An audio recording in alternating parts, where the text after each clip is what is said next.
Ayan. So, good day everyone. Good day grade 12. Ayan. So, another day na naman po or another discussion tayo sa work immersion.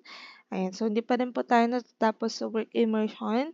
Pero as of now po, since meron po kaming 3 days na seminar, ayan, I'm video recorded discussion muna po tayo for today, okay?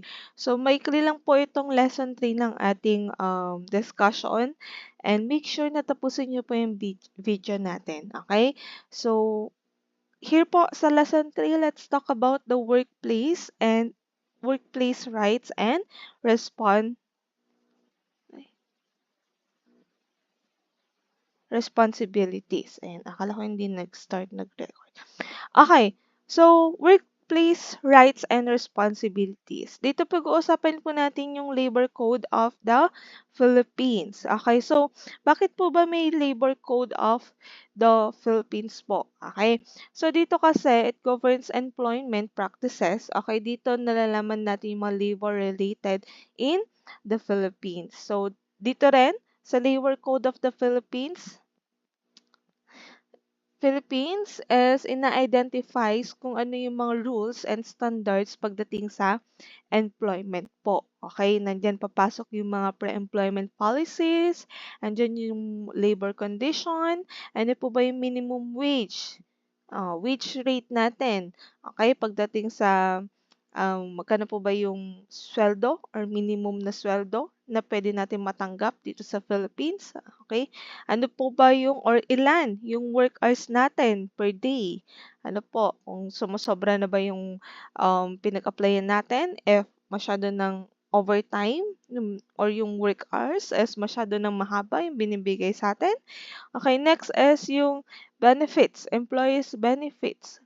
Okay, dito rin po yung papasok sa Labor Code of the Philippines. Okay, another one is on how to determination of employees po and so on. Okay, so dito po yung makikita lahat sa Labor Code of the Philippines po. Okay, so under yan, nung time ni President Ferdinand Marcos, ano po, yung father niya po yan, um, which is ito po ay naging effective noong November 1, 1974. Okay, so now let's talk about the minimum employable age. Okay, so ito sa mga I'm not sure if sa ibang bansa ano po is applicable din to. Pero kasi dito sa Pilipinas kahit sabihin natin that we have the minimum employable age or minimum age for for you para magtrabaho, ano po, is minsan hindi siya nasusunod, 'di ba? Kasi merong mga underage or yung mga minor na na nagtatrabaho pa rin, ano po. Okay, so ano po ba yung pinaka-minimum age na dapat? Okay, so syempre, 18 years old. Dapat nasa legal age ka. Okay, so 18 years old, okay, is allowed only for you para mag-work. Okay, para tanggapin sa isang company. Ayan. So, um, if you're 18 below po, is you're not allowed po to work. Ma'am, how about work immersion? 'Di ba? We experience something na nasa workplace po, ano po. Iba naman po yung work immersion. Sinasabi natin na work talaga. Okay? So work immersion kasi is pinapa-experience sa inyo. What is the um ano po yung parang environment sa workplace or kung ano yung mga ginagawa nila. But here po, pagdating kasi sa trabaho, okay, we're talking about work na dito kasi. Work, okay? So, required po na 18 years old below po kayo. Okay? So, it's either, kasi pag ganyan, if you're 17 years old ka below, okay, is pwede pong ireklamo yung company mo na bakit tinanggap yung parang minor pa lang. Okay? I'm not sure sa ibang bansa if ganyan din, pero kasi ang alam ko meron ding mga students sa NCA na nag-work din, no? And alam ko sa grade 11 meron din yan. And I'm not sure, alam ko is ano pa siya, minor pa siya. So, hindi ko rin alam kung payag din yun sa ibang bansa or meron din silang ganitong rules sa ibang bansa na kumbaga may minimum age bago kayo magtrabaho. O iba naman yung ano ha, yung trabaho sa bahay. So required tayo lahat diyan kahit anong edad po. Okay, so since pinag-usapan na natin yung minimum age, now let's talk naman po yung minimum wage rate. Okay? So, the minimum wage rate po, okay? So, actually, nabago na to, ano po, kasi meron ng new or bagong batas na na-approve or meron ng bago na tumaas na yung minimum wage. Okay? But let's talk about kung ano yung nasa module muna. Okay, so pagdating sa non-agriculture employees, ang kanila pong minimum wage is based on the order number sa NCR eh, is 404 pesos per day. Okay? So, NCR to ha. So, pagdating kasi sa minimum wage rate class, okay, sa Philippines, it may vary from region to region. Okay, it depends kung nasaan ka, what is your region, anong location mo, ano po. That is, dun binibase yung minimum wage rate po. That's why, ang nangyayari sa ibang mga employee, okay? 'Di ba? For example, is call center. May call center naman dito sa Tarlac. Ba't pumupunta pa sila sa Manila? 'Di ba? Because it depends sa um, pasweldo din. Okay? So, ang sweldo kasi is nakadepende kung saan yung region na location ng inyo pong work po. Okay? Noong May 9, 2011, a cost of living allowance of 22 pesos per day was added po sa 404 pesos na wage. Okay, so nag-add daw no May 11 ng 22 pesos per day and kaya naging parang ano, 'di ba? Parang mali yung ay tama. Kaya naging 426 pesos na siya per day yung minimum wage po natin. Okay? So yung 426 pesos na yon, that is combined rate na locally referred into the Philippine as Manila rate. Okay, sa Manila yan ha. O, isipin nyo yung 400 pesos na yan sa Manila lang. Paano pag nasa province ka, 'di ba? So mas mababa.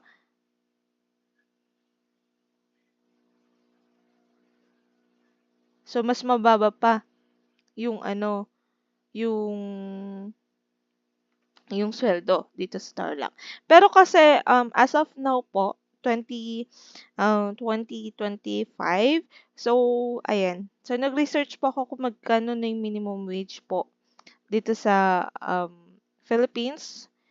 So ang pinaka-highest po is 695 pesos per day na. Okay? 695 pesos per day na yung minimum wage. Okay? Pero may nakausap ako dito sa Tarlac. Ang alam ko, the minimum wage po dito sa Tarlac is nasa 570 pesos na. Pero mababa pa rin, 'di ba? Compare sa ibang bansa. I'm not sure if how much is the minimum wage po sa inyo, sa lugar ninyo. Pero here in the Philippines po, that is the minimum wage now. Okay? So, kumbaga, sa Manila, sa NCR, alam ko kasi kakapasa lang nung batas na yun, is nasa 695 pesos na yung minimum wage. And then, pagdating naman po dito sa Tarlac, syempre mas mababa. Pero dun sa pinagtanungan ko, nagtatrabaho siya sa isang restaurant. Ano po, dito sa Tarlac, kilala siyang restaurant. So, ang sweldo doon nila is 570 pesos. So, that is the minimum wage po. Okay? Ayan, nag-a-alarm yun. Okay, so now, how about the regular work hours and yung rest day period? Okay, let's talk about yan. Okay. So, the normal po na work hours or oras ng trabaho is 8 hours. Okay? So, kahit saan naman, di ba?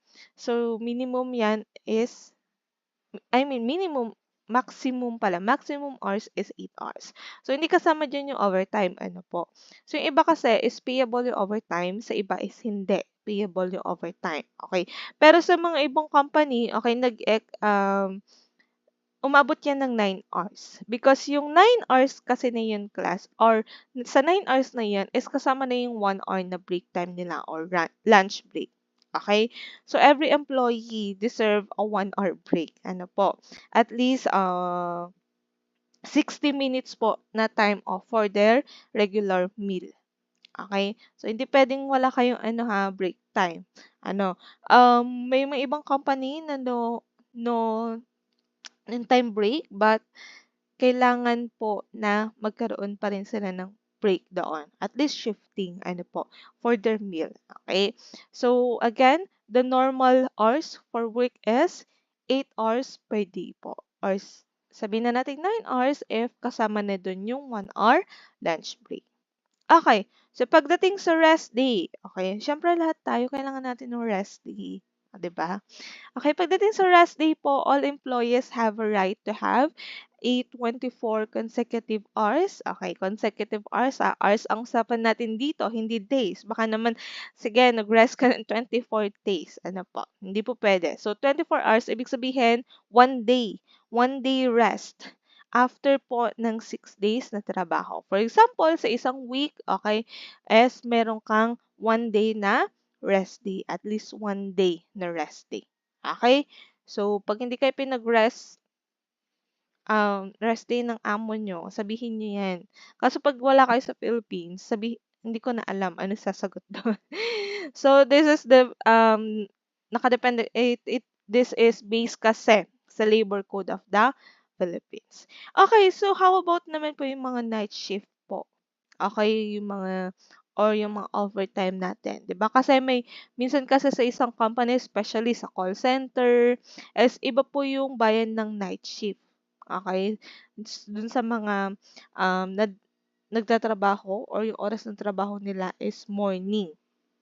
Ano po? Okay, so what is that night shift? Pagdating kasi sa gabi class, okay, mag-i-start yan ng 10 o'clock. Okay. Once na 10 o'clock na in the evening until 6 o'clock in the morning, okay, the employee will receive po 10% more of his regular wage rate. Okay? So, for example, if yung sweldo mo is 570 pesos, and then, you will be, multiply mo yon sa 0.10%. Okay? Wait lang. Calculator natin. It's 57 pesos, kung di ako magkakamali. So, 570, for example, 570 pesos, multiply by 0.10%, 57 pesos po. So, imbis na 570 pesos plus 57 pesos, so 627 pesos na po yung sweldo mo per day. Pag night shift ka ha, ano po? So, yun po yung i-add sa sweldo mo, 10% or more. So, it depends pa sa inyong kung 15% yung dagdag, okay, sa inyo pong sweldo pag nasa night shift po kayo. Okay? So, overtime work for employees beyond 8 hours po, okay, so are allowed and workers shall be paid. Okay, so for example, ito yung matinatawag natin na OT. Okay, every time na nag-OT kayo is dagdag din po yon sa sahod ninyo. Okay, so for example, additional 25% of the regular wage. Okay, per hour. Okay, and then, ito po, meron kasing mga rule din na pag regular holiday is double pay. Pag special non-working holiday, nasa 30% lang po yung additional sa inyong sweldo. May mga ganong cases po here in Philippines. Okay? But in overtime po, it depends po. Sometimes kasi, for example, minimum wage divided by 8 hours. Kasi 8 hours yung papasukan mo yung sweldo mo din. May mga ganong cases na ganon yung ginagawa nila for their additional payment for overtime. Okay? And then yung masasolve doon is i-add na lang nila sa kanilang minimum wage. Yun yung additional. Okay? So, next po. household helpers. Okay, ito yung mga katulong or namamasukan sa mga bahay-bahay. Okay, so magkano po ba yung minimum wage nila? Okay, so the minimum wage of the household helpers is 800 pesos per month. Okay, sa Manila yon. Sa ilang cities sa Metro Manila. Okay, so dito sa Tarlac, hindi ako nakapagtanong kung magkano ang minimum wage ng household helper. Pero sa Metro Manila is 800 pesos per month siya. Okay. Yes, it's 800. Oo, 800 per month siya. Pero kasi, okay, um,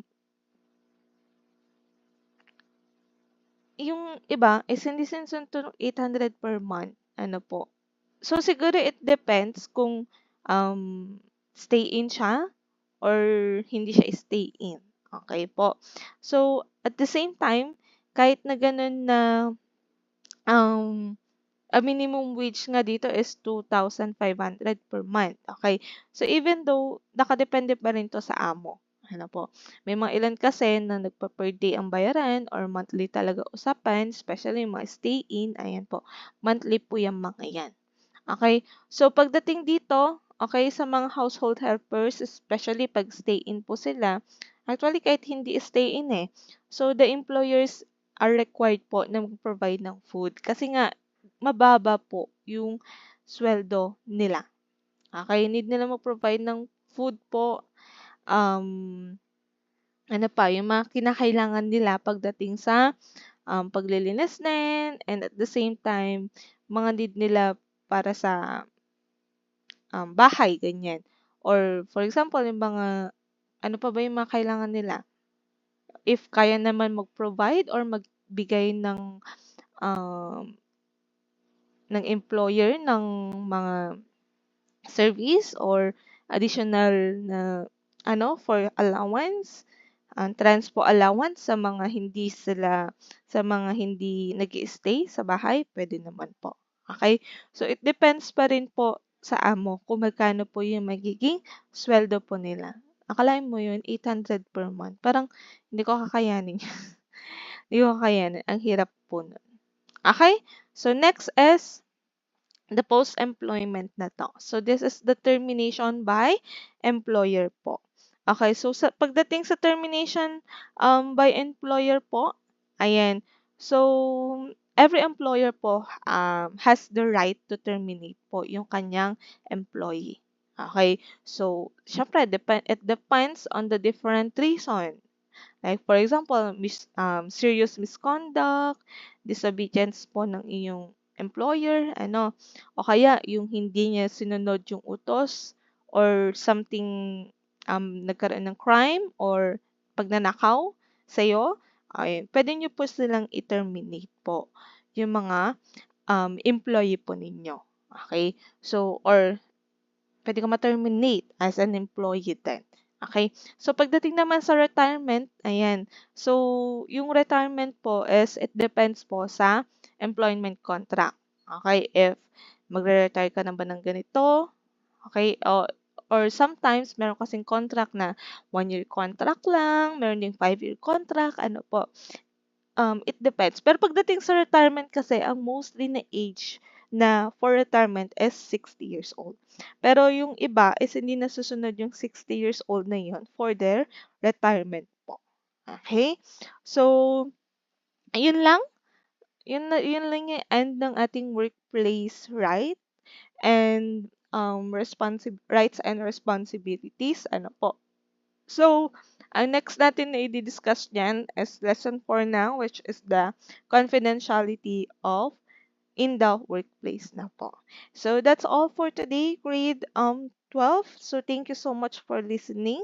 Since natapos nyo po itong video na to, kindly click po yung or kindly comment your name po sa comment section para for your attendance po. So, thank you so much everyone and see you next meeting po. Goodbye everyone!